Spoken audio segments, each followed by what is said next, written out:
The Trump administration has proposed reducing the time it takes to permit infrastructure projects and has pointed to a bridge that connects New York and New Jersey as an example of red tape and bureaucracy run amok. Kayla Tausche reports tonight from Bayonne, New Jersey.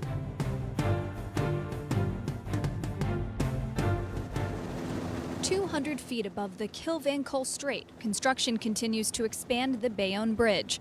The project raised the bridge by 64 feet to let bigger cargo ships pass.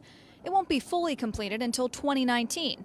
At that point, the $1.6 billion project will have taken nearly a decade. Some blame the permitting process and say speeding that up would get businesses to invest. The bottom line is, right now, it's taking too long, and it's not getting 20% of the cost of a project is now in the planning approval process and not in actually investing in the infrastructure itself. The American people. The White House this week released a two-part blueprint for infrastructure, $200 billion in funding, coupled with goals to simplify permitting. This framework will lead to a $1.5 trillion investment in American infrastructure, a faster permitting process that takes 2 years instead of 10 years and maybe less. We're looking to get it down to 1 year.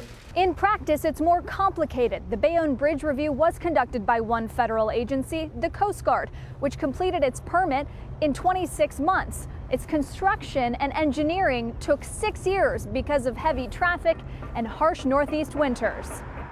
The median time to permit the country's largest infrastructure projects is 3.5 years, according to the Department of Transportation. That's nearly cut in half since 2011. Amy Goldsmith, the New Jersey director of Clean Water Action, says further shortening the review time would hurt local communities. There would be little to no mechanism for the public to be engaged because these are complicated projects that require scrutiny. Others say permits are meaningless if there's no money to pay for the projects. The White House has proposed steep budget cuts in divisions building infrastructure, like the Army Corps of Engineers. All they need is the money. And the Army Corps has $5 billion a year, so the problem isn't the permits or the environmental reviews, is where's the $85 billion? And to read more about the infrastructure permitting maze, head to our website, NBR.com.